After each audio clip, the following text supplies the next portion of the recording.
Bonjour, voici une capsule sur la configuration électronique d'un atome et son schéma de Lewis. Alors, tout d'abord, parlons de la configuration électronique d'un atome. Vous l'avez apprise, cette configuration, en seconde. Et en seconde, vous avez appris que les électrons autour de l'atome, du noyau de l'atome, se mettaient par couche.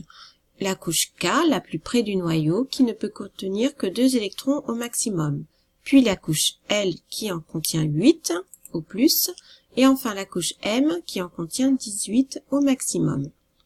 Par exemple, si nous faisons la configuration électronique du soufre, dont le numéro atomique est 16, cela veut donc dire que cet atome de soufre possède 16 électrons, eh bien sa configuration électronique sera celle-ci.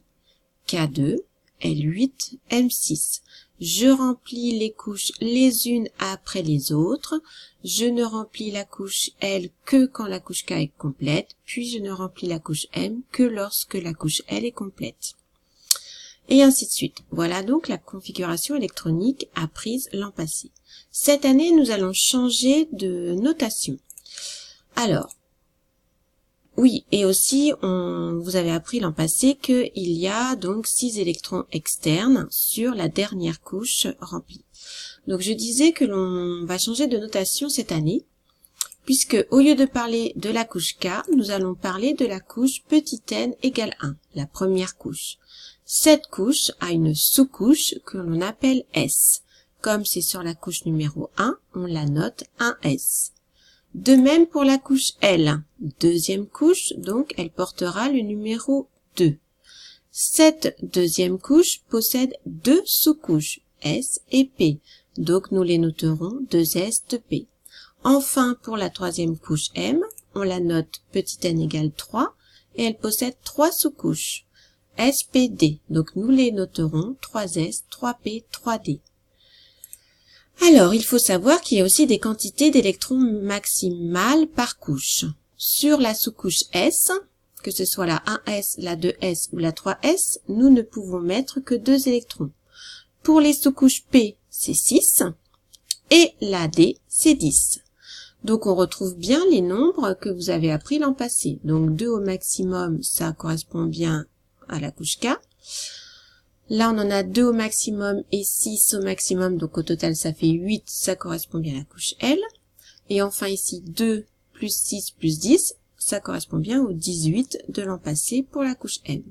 Donc la configuration maintenant électronique du soufre va s'écrire ainsi. 1S2, ça fait référence à la couche K. 2S2 de P6, on retrouve bien les 8 électrons de la couche L. Et 3S2, 3P4, on retrouve bien les 6 électrons de la couche M. Donc il va falloir prendre l'habitude d'écrire les configurations maintenant ainsi. On retrouve bien également les électrons externes, donc sur la couche numéro 3 pour le soufre. Mais alors, on n'utilisera plus le mot électron externe, mais on dira les électrons de valence à partir de maintenant. Donc on va appliquer cela pour construire le schéma de Lewis d'un atome. Alors il y a quelques règles à connaître. Déjà, les électrons de la couche de valence sont représentés par un point, s'ils sont célibataires, et par un tiret, comme ceci, s'ils se mettent par 2, donc un doublé. Ensuite, jusqu'à 4 électrons de valence, l'atome n'a que des électrons célibataires. C'est lorsqu'on dépasse 4 électrons que se forment des doublés. On va voir ça sur des exemples, ça va être plus simple.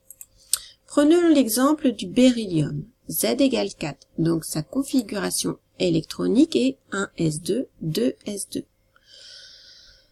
Donc, son schéma de Lewis, j'écris le symbole de l'atome et je regarde le nombre d'électrons de valence qu'il possède. Il en possède donc 2.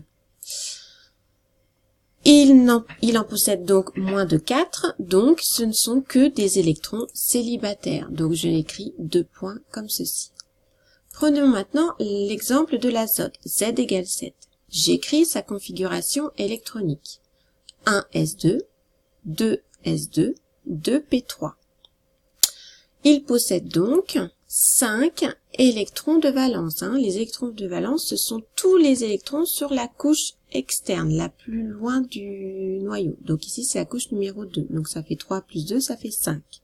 Je dois donc placer ces 5 électrons autour du symbole de l'azote. Donc déjà, j'en place 4. Et ensuite, d'après les règles que l'on vient de voir, on a dit que les électrons supplémentaires venaient s'associer avec un électron déjà présent. Donc là, j'ai un électron supplémentaire à placer, puisqu'au total, il y en a 5. Donc ce petit électron-là va venir former un doublet avec l'électron à côté. Donc le schéma de Lewis pour l'azote, c'est un doublet et 3 électrons célibataires. Dernier exemple pour le chlore. Z égale 17. Configuration électronique 1s2, 2s2, 2p6, 3s2, 3p5. Au total, on a bien 17. Je rappelle qu'on remplit les couches dans l'ordre. Donc pour les électrons de valence, on regarde ceux qui sont sur la dernière couche. Ah là, tiens, là j'ai oublié un petit 3. Donc nous avons bien 7 électrons de valence ici, que l'on doit placer autour du symbole du chlore. Donc j'en mets déjà 4. Puis après, les électrons supplémentaires viennent faire des doublets avec les électrons déjà présents. Donc je dois placer 3 électrons supplémentaires pour au total en avoir 7, comme c'est indiqué ici. Et donc, ces électrons supplémentaires forment des doublets avec les électrons déjà présents. Donc ce qui fait que le schéma de Lewis du chlore, c'est un électron célibataire et 3 doublés autour de lui. Voilà, merci de votre attention.